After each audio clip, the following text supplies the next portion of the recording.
Southeast Tennessee High School Football Weekly is brought to you by Gary Thacker Insurance, Zach England with Best and Brock Trial Attorneys, Chattanooga Funeral Home, Crematory, and Florist, and 97 Sports Promotions.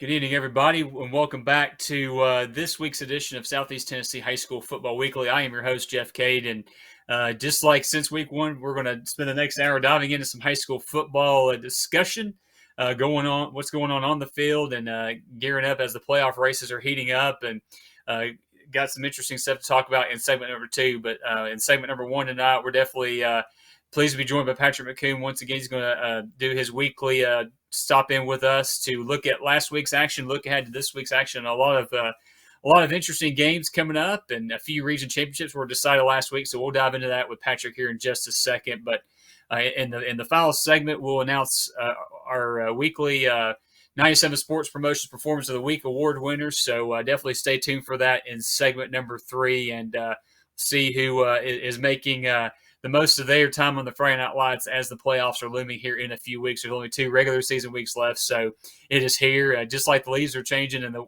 weather's getting colder, that just means everything's heating up on the field as the playoffs are looming. So without further ado, let's go ahead and bring in our guest. He is Patrick McCoon, Chattanooga Times Free Press preps writer, and even though the Braves lost, it doesn't matter because Tennessee beat Alabama for the first time in 15 years. Patrick, how's it going tonight?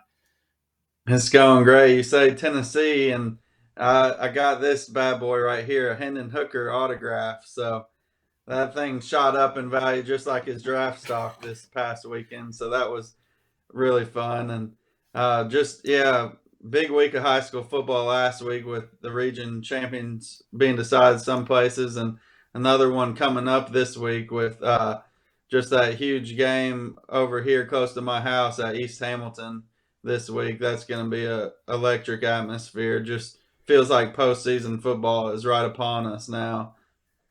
But it really does. And, one thing, I know we'll do the social media stuff at the end of the segment like we always do, but, in addition to the content you put on there for high school football, you brought that card up. You are a big-time sports card, not dealer, but a player, let's just say. So how obviously, growing up as kids, everybody collected sports cards. How is that still in your life, and kind of just talk about that a little bit, because you have some pretty cool cards you post on your social media every so often.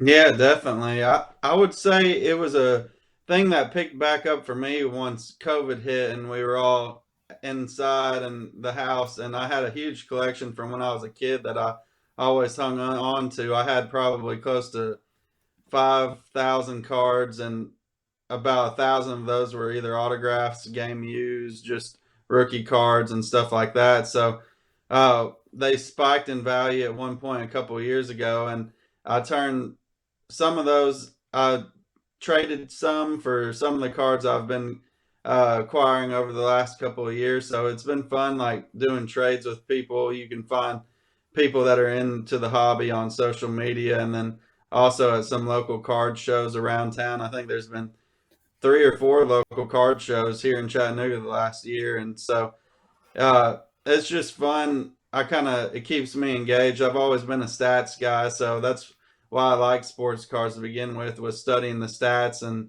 different things on the back of the cards, and collecting my favorite players from the Braves. And now it's gone into all sports. I've got basketball cards, football cards, baseball cards. The only thing I haven't really got is hockey cards, so maybe one day, but right now it's not piquing my interest too much. But it does bring back some of the childhood joys, like from when you and your friends would go to a card shop, buy cards, and then try to trade with one another later. It was almost just that thrill again with COVID kind of getting us inside and looking at some of the things that bring us joy and everything. Yeah, no doubt. That was like the original fantasy football draft right there. It's just, getting together with your buds and open up a pack and saying, hey, here, let's trade this. I want to trade 2 of these for one of those type things. So yeah, definitely good stuff. Definitely go check out Patrick's Twitter page. We'll definitely hit that at the end of the segment, man. But I guess let's just dive into week number 9 action here.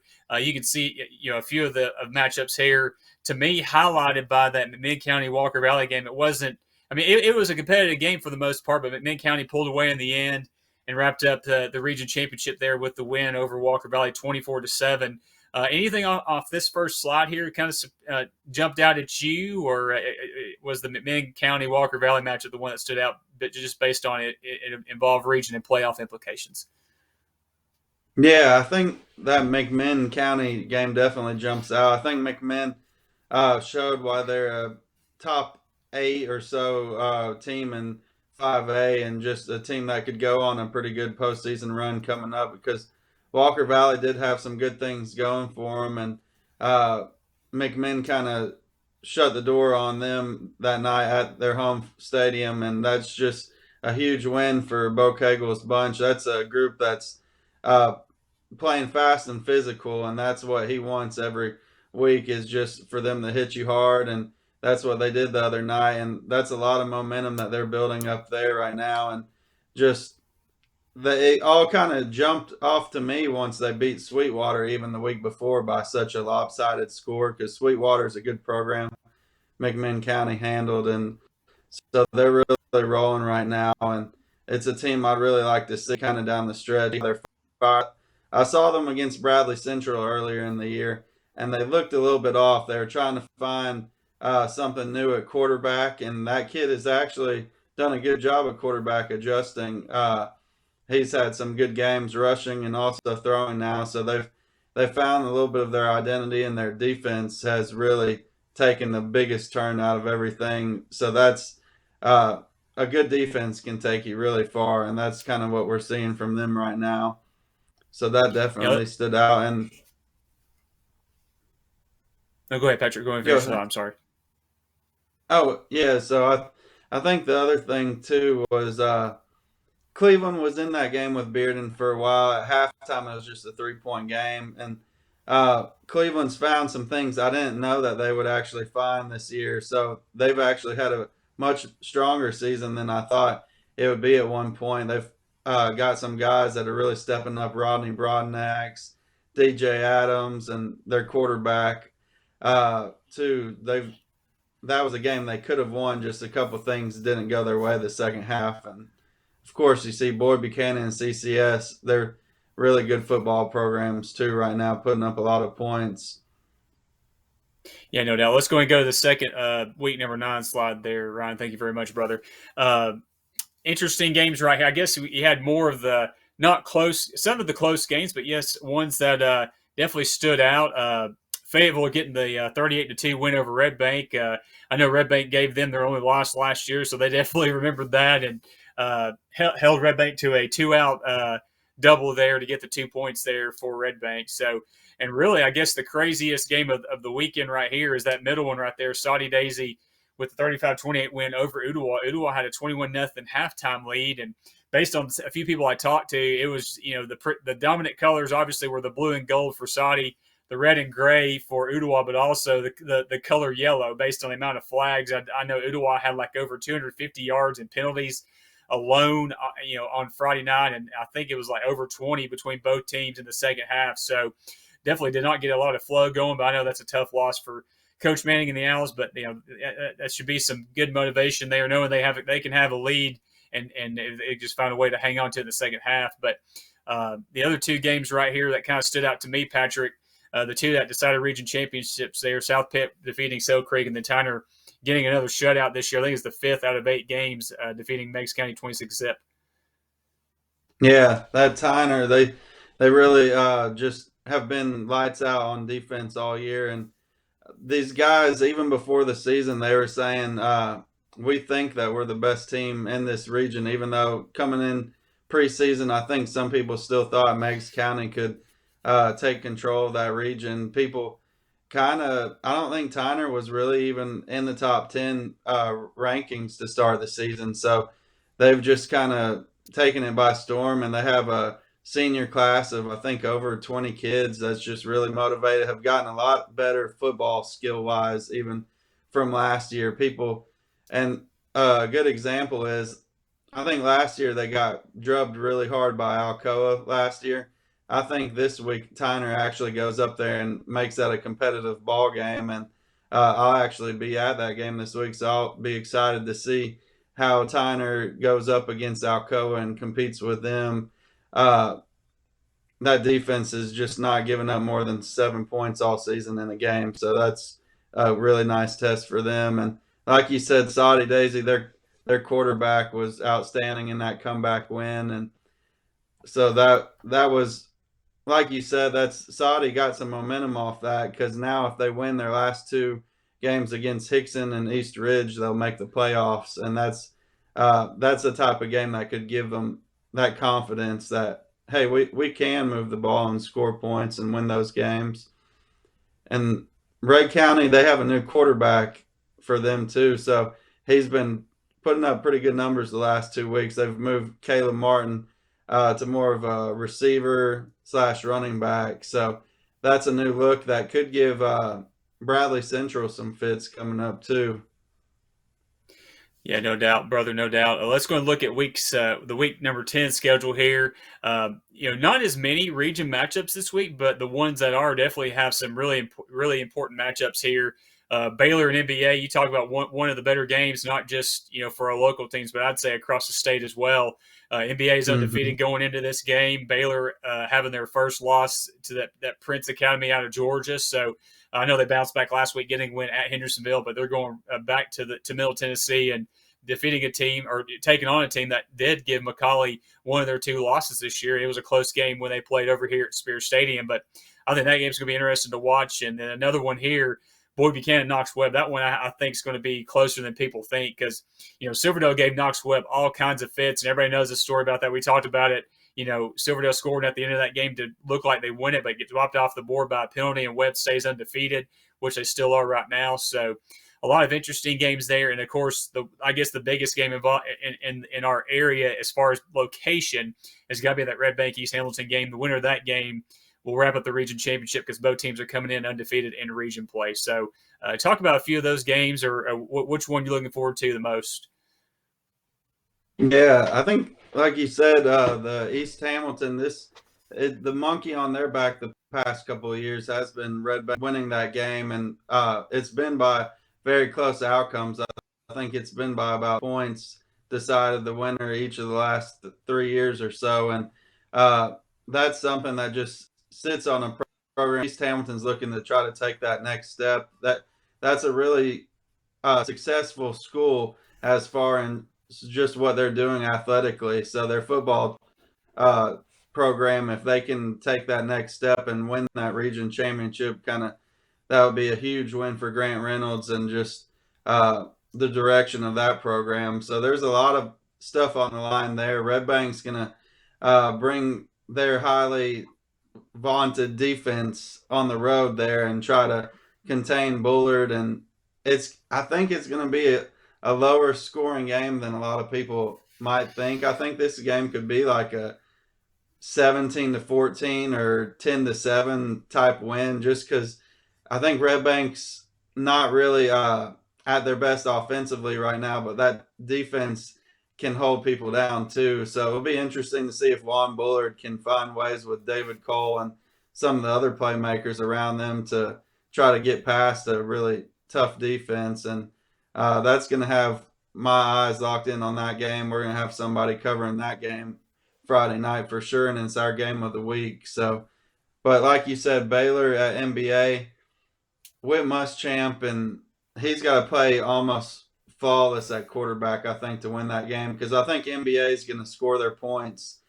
So Baylor's got to have that high-flying attack with Amari Jefferson going.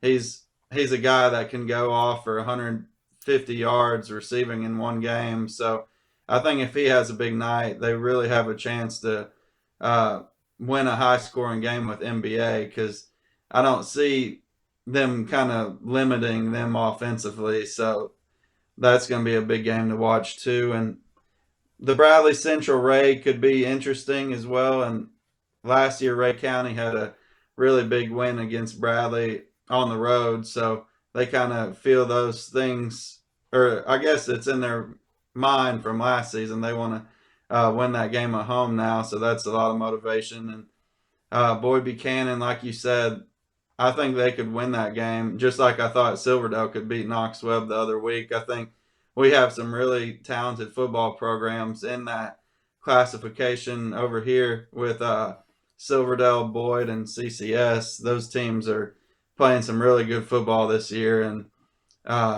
so those are definitely highlight games for me. Yeah, no doubt. And one game I'll throw out at the audience here to kind of keep an eye on that could be sneaky good is that middle one there, Brainerd at Ottawa.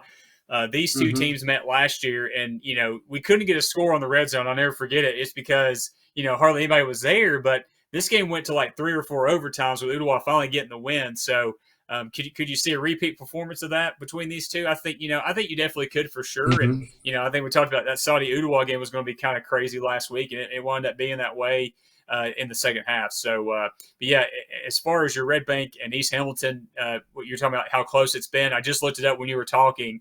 The last 3 games have been decided by a total of 11 points. So if you're looking for a close competitive game to go watch on Friday night, head over to Hurricane Hill at East Hamilton High School and see the region championship game between these two teams. But let's go to the last slide here for the week number 10 matchups here. Signal Mountain at Marion County. I know that game's going to be on the CW Chattanooga Friday Night Rivals game of the week. That's going to be an 8 o'clock start. So no surprise there that Marion County is keeping the 8 o'clock start Eastern time. The game you're going to be at, Patrick Tyner at Alcoa, the number 1 team in 1 and 2A, taking on the number 1 team in 3A. And that's definitely going to have a lot of eyeballs on it too, especially up in the Knoxville area. But if Josh Jackson can continue to do Josh Jackson things, I think, like you said, I think it could definitely be a game. But we'll see how Alcoa is able to. We know they lost to Maryville, a few weeks ago, and with Rankin being gone, how are they going to be able to respond? Well, I think that's been the only hiccup they've had so far this year. So I think that definitely keep an eye on that. And then Silverdale Knox Grace. I mean, with that loss to Knox Webb, I think this is definitely a must-win for Silverdale because they're right there on that cut line of making it into the playoffs or getting bounced out. So. Besides that one you're going to be at, is there one that jumps off the page at you for people to keep an eye on Friday? Yeah, I think that Signal Mountain at Marion County will be a really good game too, and that's Signal. Just they've been in those close games all year, so I couldn't see why this one won't be a wire to wire finish, just with some late fourth quarter dramatics there. And Signal Mountain's receiver has been unguardable this season. He has, I think, 65 catches or so, which is, I think, about close to 20 catches more than anybody else in the area. Is just outstanding. Even when people bracket him or try to put 2 guys on him, he's still making catches. So that's going to be something Marion County's got their hands full with. And Signal Mountain, they'll have to. I think they could pull it out on the road. It's going to be a tough environment, though. Marion County's a tough place to pull a win out, and that program's got some fire in their step right now, even though they lost a slim game by a slim margin to Polk County last week. I think that's a team that can bounce back and put a good game plan together and maybe pull out a win there. And, of course, that it's interesting. Macaulay's hosting a team from Canada because Macaulay's got over 20 kids from Canada too. So it's almost like they may know some people out there. So that'll be interesting to keep an eye on and see what the final is there. And could it be a recruiting tool as well to show, hey, look what some of your national some of your Canadian friends up there are doing here as well. It could be. I'm just saying. Absolutely, yeah. Especially if Macaulay comes out and just plays like excellent football. Those kids there are gonna just be wowed by that program and kind of what Ralph Potter and that school's doing as they try to go for, I think, a 4th straight state championship this year because they're right in the hunt once again. And it'll be fun. I like watching their pass rusher they got. I'm blanking on his name right now. Do you know his name? The Macaulay's pass rusher. It's like which one, right? I mean, I'm drawing a blank right now too. I'd have to go back and find my notes in my roster to do that. Remember it. We can't either. And this is why you tune in, folks, to get the to get the in-depth analysis right here from myself and Patrick McCoon. But that's and that's kind of what you mentioned, Patrick. I mean, it doesn't matter what they have or who they have; they're going to reload every single year. And even though they dropped those 2 games, I mean, they dropped them to the 2 best teams in the state, and they're right there behind them in third. So, I think you can definitely see McCallie making another run because they've been there doing that. They know how to do it. They have 3 straight years of state championship experience, so they're not out of the hunt like you said for sure. But it's buddy, Carson General. Carson General is his name. That's right. Yep, I think he committed to Tennessee, I believe too, right? Yeah. I think he was actually there for the Alabama win too. So a lot of local kids were there, I think, recruiting wise, and like Boo Carter was in the crowd for that game, and that was a huge recruiting tool for Tennessee to win that game against Alabama.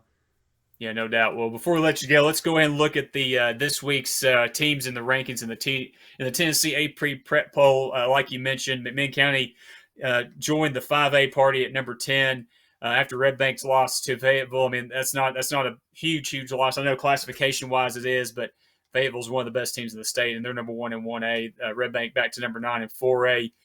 Sweetwater back down to number 9 in 3A, still ranked. Like we mentioned, Tyner moved up to the number 1 spot in 2A, setting up that number 1 and 2A versus number 2 and 3A with Tyner and Alcoa this weekend.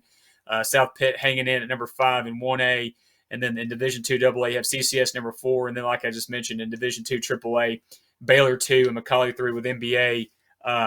The number 1 spot, looking at that showdown with Baylor. So, Patrick, thank you again for taking the time this week, bud. Just kind of give everybody the how they can follow you on social media and look at your content and look at your the latest you have in the sports trading card game.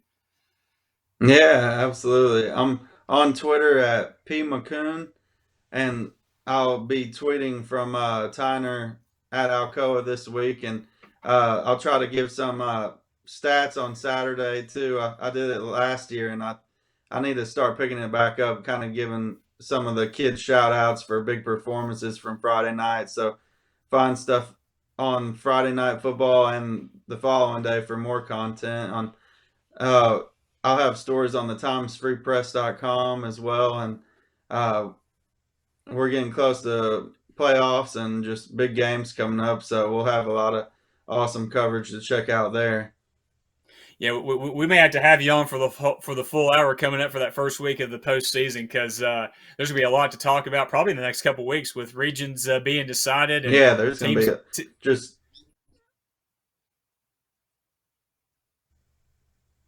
Go ahead, Patrick. Finish your thought, man. I'm sorry.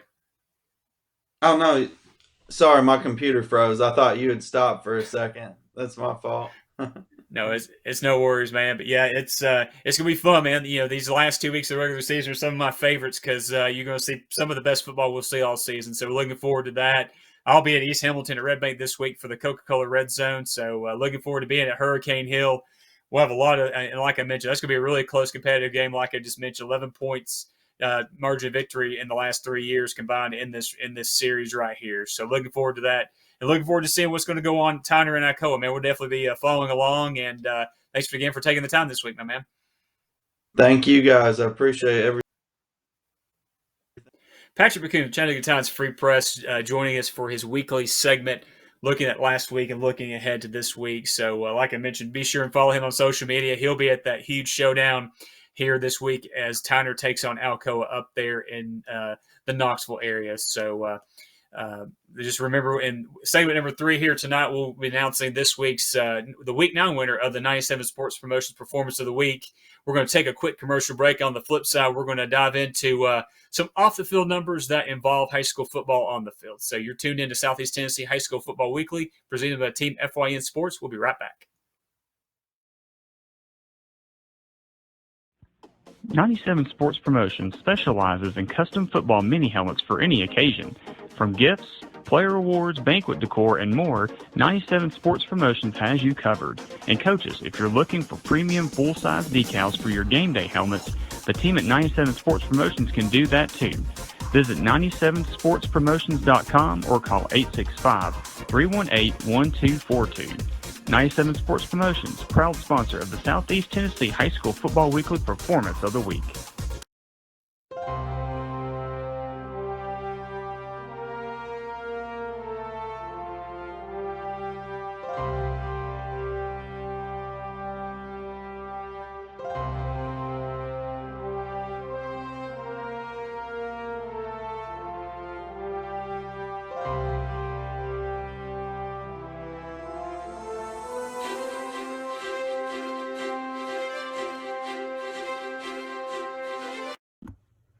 At Circuit World, we offer a wide selection of major appliances, name brands like Whirlpool, LG, Frigidaire, and more. Looking for furniture? Come by and browse our showroom or check out the Endless Aisle, a touchscreen kiosk with thousands of options. Need electronics, gaming computers, laptops, desktops, tablets? We have it all. OLED or QLED, 4K or high def. We have the selection to get you the TV of your dreams. And don't forget, at Circuit World, your credit is always good. So ask about our convenient payment options and 120 days, same as cash. Come see us today at one of our 5 area locations. Chattanooga Funeral Home, Crematory, and Florist, a dignity memorial provider, has been dedicated to service since 1933.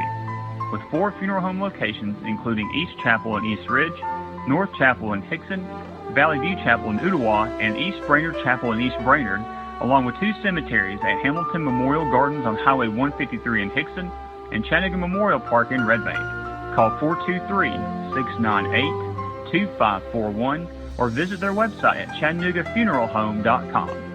Celebrate your life or that of a loved one with a funeral and memorial service befitting the life lived. Chattanooga Funeral Home, Crematory, and Florist. Are you looking for expertly decorated gifts you'll love with your custom design or logo? Graphic Expressions in Blue Ridge is your go-to place for custom apparel, accessories, gifts, and much more.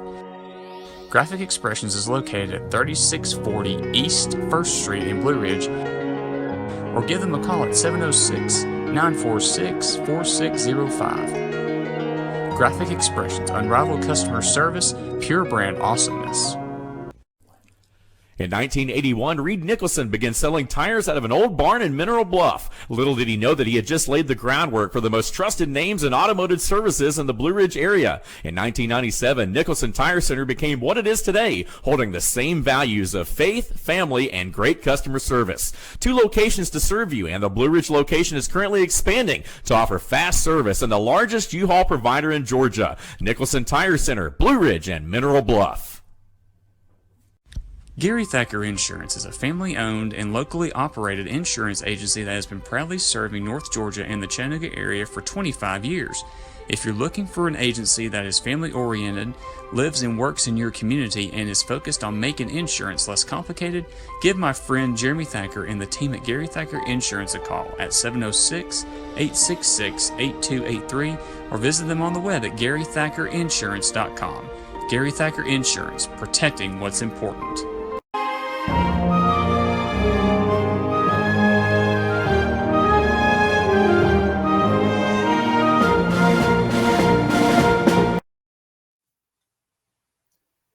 Welcome back to this week's edition of Southeast Tennessee High School Football Weekly. I am your host again, Jeff Cade, and I want to thank Patrick McCoon once again for taking time to join us for his weekly segment here on the show, and definitely want to encourage everybody to go follow him on social media, follow him on Twitter, and also just absorb his content on timesfreepress.com. So looking forward to having him back next week. Looking forward to the segment number 3 this week, the announcement of the Week 9 winner of the 97 Sports Promotions Performance of the Week Award. Definitely want to thank Doug Carter and the team at 97 Sports Promotions for providing those mini helmet trophies that get sent to our award winners every week. And we're looking forward to announcing this week's performance. Not sure if it's a team or individual. Definitely stay tuned in segment number 3 for that. So this week, in this segment, we're going to dive into an interesting topic here. We go to slide number 8 here, Ryan, for the TSSAA reclassification, what they call reclassification cycle, right? Every few years, the TSSAA releases their updated or classifications per class, right? And it's based on the school enrollment. I think it's the 20th day that the schools are open this year. So anyway, so I think the latest cycle is 2021 through 2023. So this next coming football season, I think it will be the start of the 23 through 25 class. So we're going to see a few teams jump up and move down. As far as like classes, some teams are going to move up a class. Some are going to stay kind of where they are. And, and like I said, you can see right here, they try and split these classes as evenly as possible. As you can see right here, 1 through 6A, almost, it's pretty much that 50 number as far as number of schools They try and split these programs into evenly, and you can see on the far right, on the right hand side here, the enrollment range, right? So you have 0 to 374 for 1A, and it goes all the way up to 1550 or greater for your 6A, which is, for locally here in our area, that would be a Bradley Central Cleveland type situation. And so let's go ahead and dive. We're going to go through these real quick. We go to slide number 9, I believe, here. And this is, a lot of these aren't going to change, but some of these will. You can see in 1A, Copper Basin, Lookout Valley. Chattanooga Prep is going to be competing in the 1A region here starting next year, and with the usual suspects of South Pittsburgh, Whitwell, and also Sell Creek. So as you can see right here in this 1A tab, Copper Basin has probably the lowest enrollment of any of our local teams at 154 kids, and this is on the third week of the school year here, so, or actually the fourth week because they did the 20th school day. So so you can see right there 154 Lookout Valley right just in front of them at 189 kids enrolled as of that 20th day rule, and the largest enrollment in this classification is the Whitwell Tigers at 348 kids that were enrolled at Whitwell at the beginning of this year. So I don't see a ton of I think, obviously, I guess the most notable change that, obviously, this is not regions, right? This is just where teams are in classifications. You're going to see quite a few teams coming up here in the 3A classification that are, are local teams, but they're probably going to be split into two different regions with different teams in different areas of the state. So in 2A, Polk County, Tellico Plains, Bledsoe County, and Marion County, those 4 teams were in this region this year. A couple of notables off this list we'll see here in just a second. You'll see exactly what I'm talking about as far as teams jumping up in classification. Polk County, 400 students right here. Tellico at 407, and Bledsoe and Marion in the high 480s and 490s there. No real surprises there. I think you may see another couple teams bumped into this region out of our coverage area. So looking forward to seeing kind of how that works. And this doesn't matter, obviously, on the field right now, but it will, because it's going to change, region opponents. And I know some of these schools may, schedule games against teams that are not region opponents, but, are going to become region opponents, and they kind of have to reshuffle their schedule if they have like home and home series or play every year, like a few of these big county rivalries or community rivalries, that sort of thing. So let's go ahead and move to the next slide here. We'll look at the 3 and 4A classifications here. The 2 big ones I've mentioned, Tyner and Marion County, they have moved up to the 3A classification based on enrollment. Meigs and Tyner, they're so close to each other. 3 students makes a difference between those 2 schools. Meigs at 544, and you can see right here Tyner at the 547 student mark as far as enrollment. This also was the one I was just mentioning a few seconds ago. You'll have teams like Sequatchie County, Grundy County, likely not being in a region with these teams, but I kind of want to see how they make these region matchups, or how these regions look, because you can have 5 to 6 or maybe even more teams in a region right now based on the way things are split and the way things are trying to keep things somewhat even. I don't know how you can do that, but Mid Central, the Loudon and Sweetwater are region opponents. It looks like they're going to be, and that Loudon Sweetwater game, I love that. That's a region game, for sure, because that's just going to ramp the intensity meter up just as much, and if not more, because that's a game right there. Obviously we know kind of how rivalry games books out. Throw the what teams are looking like this year, and you can definitely do that. So it's good to see that Loudon and Sweetwater are still going to be region opponents there. And will they throw a Tyner in there? Will they throw a Meigs County in there? That could definitely set up for some really good region matchups. And obviously, another right here at Mid Central, we talked about them a little bit too. We had Coach Moody on the show. I kind of want to see kind of where they put them in there as well. I'm sure they'll kind of be in that same Sweetwater and Loudon region there as well. But like I said, I'm sure the regions will be, decided here once because I know coaches have a certain period where they can apply to move up a classification or stay put where they're at. So as far as like teams across the state of Tennessee, I did see where I think Alcoa is still in the 3A, classification. They will be for this next reclassification period. So like we talked about with Patrick, Tyner plays Alcoa.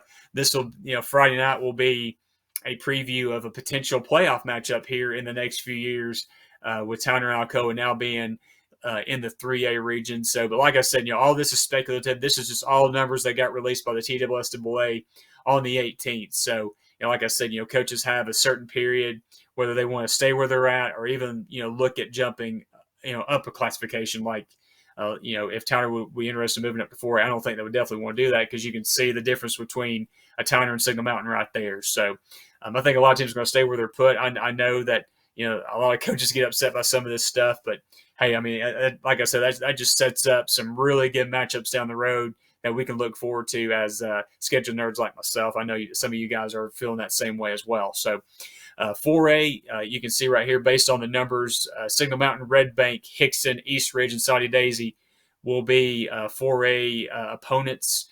Again, all this is just guesstimates right now. We don't know the regions per se, but Red Bank and Signal Mountain back in the same region. That's going to be a cool thing to see because, those schools are so close to each other.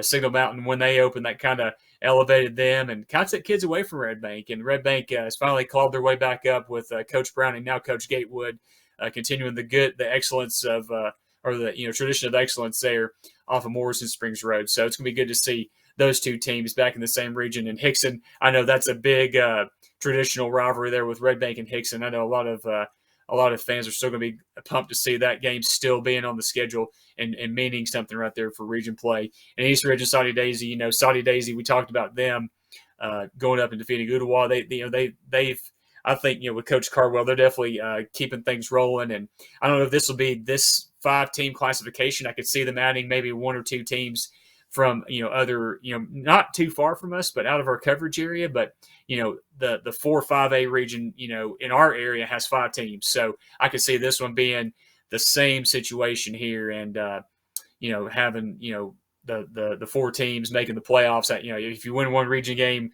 right now in that region, you make the postseason. It could be the same situation here, but that's going to be fun. It's fun to talk about right now just to see kind of how the numbers play out. But we'll know for sure. I'm sure we'll dive into it whenever that is, when these regions get set and when these things kind of get clad or get tightened up for sure. So let's move to the next slide here. We'll go to 5 and 6A.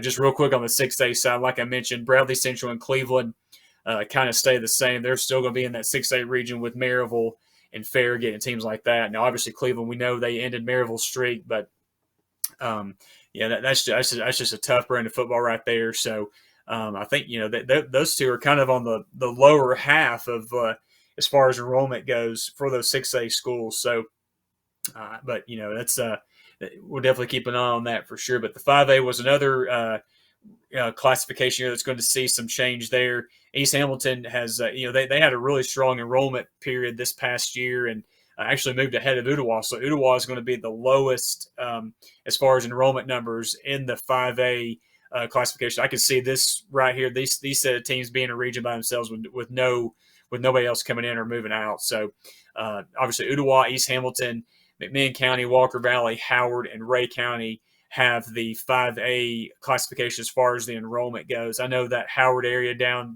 here in Chattanooga has just exploded in just population over the last few years. So not surprising that it's gone up, but it's kind of surprising that just the way it has gone up. And I know that they got some strong teams, basketball, soccer, and Howard looking to kind of add that to football as well. So kind of a tough region right there. Obviously Ottawa, McMinn, Walker Valley, and Ray have kind of been going at it back and forth. And, now you throw a East Hamilton team in here where it's just, I know this Ottawa East Hamilton game, it did mean something for sure, being what they call the battle for White Oak Mountain. But,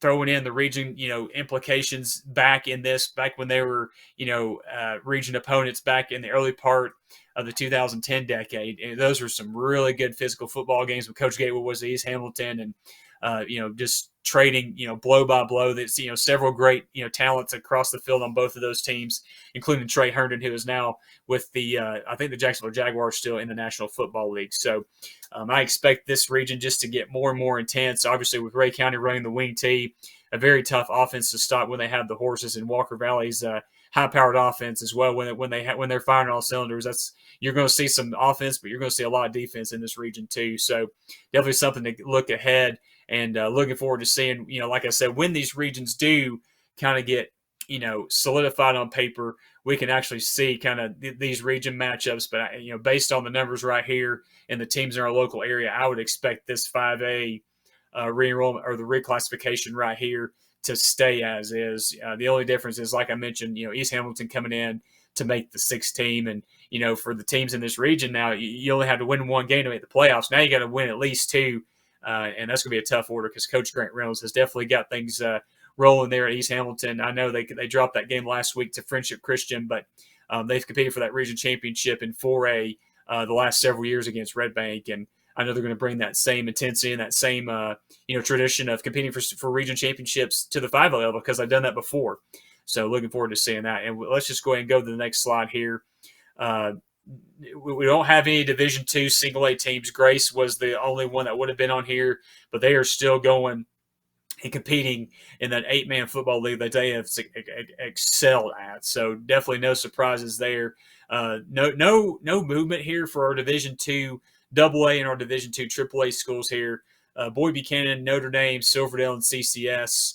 I know that CCS was, I don't know if it's still kind of in the future for them to move up to AAA, but I know Lipscomb, I think, is still showing in that Division II AA class. That's the team that's coached in Middle Tennessee by Trent Dilfer, and they definitely got that program rolling over there. But as far as locally goes, Boyd Buchanan has the lowest enrollment right here at 384, with Notre Dame, just a few students in front of them, and CCS 526. They've definitely exploded there in their enrollment as well over the last few years. So with the talent that's coming in there in the Division II, they're able to go out there and get some of these players they want. And with Coach Rankin coming in, I know that I'm sure this region is going to be still kind of the same as is with those teams up in Knoxville. So definitely going to be a lot of good football games because we've seen that in this region this year. Patrick mentioned that Silverdale and Knox Webb game a few weeks ago. Silverdale was on the cusp of handing Knox Webb their first loss of the year, but I think Boyd Buchanan could definitely do the same thing, and they got the horses to compete and get out there and run with them as well. So, the future looks good in this Division II AA region. Patrick said it here in the first segment. That's just a lot of good talent, a lot of good coaching too in this classification right here. So no changes on the reclassification in AA, and also here in AAA, Baylor with a 718 enrollment, and McCallie with over 1,400 kids. So obviously McCallie, one of the most enrolled private schools in the state of Tennessee, and competing still with the likes of NBA, and you have I think Ensworth is actually, that's another key. Now I think I'm going to go back and look at my notes here. Whenever I get a chance, I can definitely correct this if I see it's wrong, but I think I saw Ensworth on that Division II AA list. So that's definitely an interesting thing because they were in that Division II AAA class competing against the likes of Baylor, McCallie, along with the NBAs over Middle Tennessee. So it's definitely going to be something to keep an eye on, but it's definitely going to be fun to watch. So like I said, if we can, it's just, I know it's kind of like I mentioned before, it's not affecting stuff on the field right now, but it's definitely going to, starting with the 2023 and ending through the 2025 season, this reclassification period. So, definitely no really huge surprises. It's just kind of, I guess, the two big surprises on that list, if we can go back to, I believe it was slide number 10 there. Ron, let's go ahead and go back to that slide. Just a few of my surprises there would have to be that Meigs County and Tyner moving up from that 2A classification up to 3A. And, just like I mentioned, it's that they instead of going up against Trousdale County and the likes of them in the 2A playoffs, now they kind of rotate up and get Alcoa, Lumen if they get that far, because I know they have a lot of, a lot of the playoff brackets have them falling, through Alcoa, at least through the quarterfinal round. So, but yeah, I think that's going to be some fun football to watch as well. I know the 2A has been interesting in the last few years with the Tyner, Marion County, Meigs County region here, but I want to see this one right here, these classification and these schools in this 3A class for this reclassification period. I want to see kind of how the regions get drawn up in this one, because, I mean, if you throw either way you shape these up, And also with the Brainards right here, they're getting better and they're getting a lot of athletes as well. So just like that 5A, classification, like I mentioned, I think you're going to see a lot of high-powered offenses, but you're going to see a lot of hard-hitting defenses because, like Patrick mentioned as well, we talked about it all season.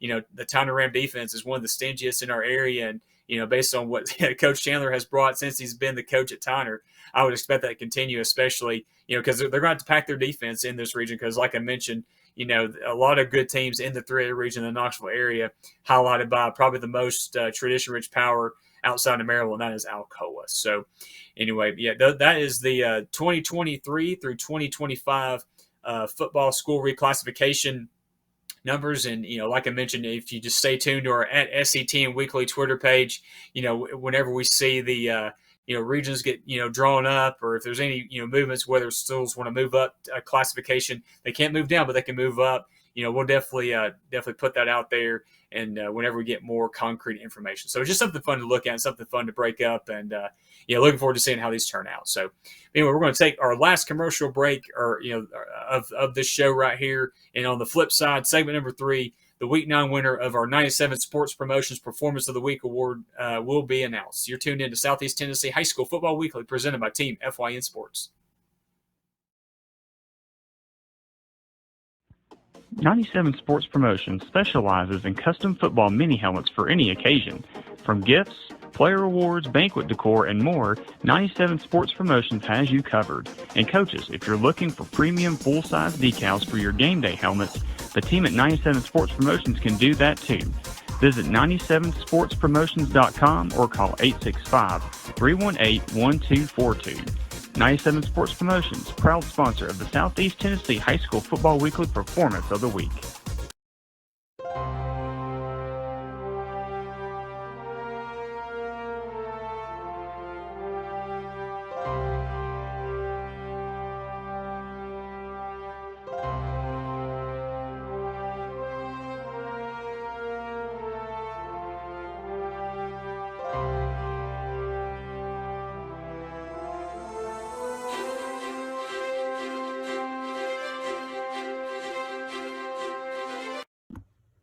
At Circuit World, we offer a wide selection of major appliances, name brands like Whirlpool, LG, Frigidaire, and more. Looking for furniture? Come by and browse our showroom or check out the endless aisle, a touchscreen kiosk with thousands of options. Need electronics, gaming computers, laptops, desktops, tablets? We have it all. OLED or QLED, 4K or high def. We have the selection to get you the TV of your dreams. And don't forget, at Circuit World, your credit is always good. So ask about our convenient payment options and 120 days same as cash. Come see us today at one of our 5 area locations.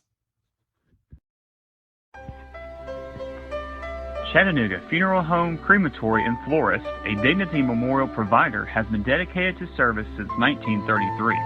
With 4 funeral home locations, including East Chapel in East Ridge, North Chapel in Hickson, Valley View Chapel in Ottawa, and East Brainerd Chapel in East Brainerd, along with 2 cemeteries at Hamilton Memorial Gardens on Highway 153 in Hickson and Chattanooga Memorial Park in Red Bank. Call 423-698-2541 or visit their website at ChattanoogaFuneralHome.com. Celebrate your life or that of a loved one with a funeral and memorial service befitting the life lived. Chattanooga Funeral Home, Crematory, and Florist. Are you looking for expertly decorated gifts you'll love with your custom design or logo? Graphic Expressions in Blue Ridge is your go-to place for custom apparel, accessories, gifts, and much more. Graphic Expressions is located at 3640 East 1st Street in Blue Ridge, or give them a call at 706-946-4605. Graphic Expressions, unrivaled customer service, pure brand awesomeness. In 1981, Reed Nicholson began selling tires out of an old barn in Mineral Bluff. Little did he know that he had just laid the groundwork for the most trusted names in automotive services in the Blue Ridge area. In 1997, Nicholson Tire Center became what it is today, holding the same values of faith, family, and great customer service. 2 locations to serve you, and the Blue Ridge location is currently expanding to offer fast service and the largest U-Haul provider in Georgia. Nicholson Tire Center, Blue Ridge, and Mineral Bluff. Gary Thacker Insurance is a family-owned and locally operated insurance agency that has been proudly serving North Georgia and the Chattanooga area for 25 years. If you're looking for an agency that is family-oriented, lives and works in your community, and is focused on making insurance less complicated, give my friend Jeremy Thacker and the team at Gary Thacker Insurance a call at 706-866-8283 or visit them on the web at garythackerinsurance.com. Gary Thacker Insurance, protecting what's important.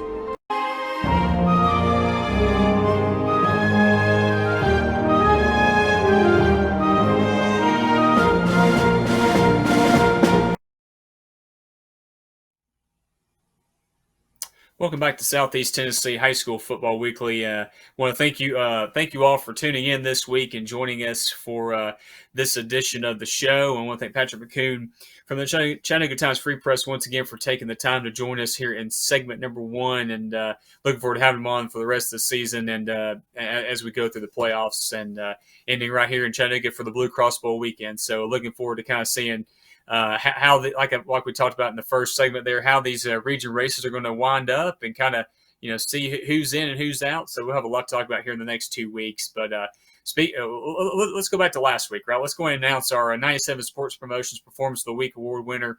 We had several nominations, and it all came back to this guy. He could have been our Performance of the Week winner several times this year, but we want to congratulate quarterback Josh Jackson, the quarterback over at Tyner Academy for the Tyner Rams. And,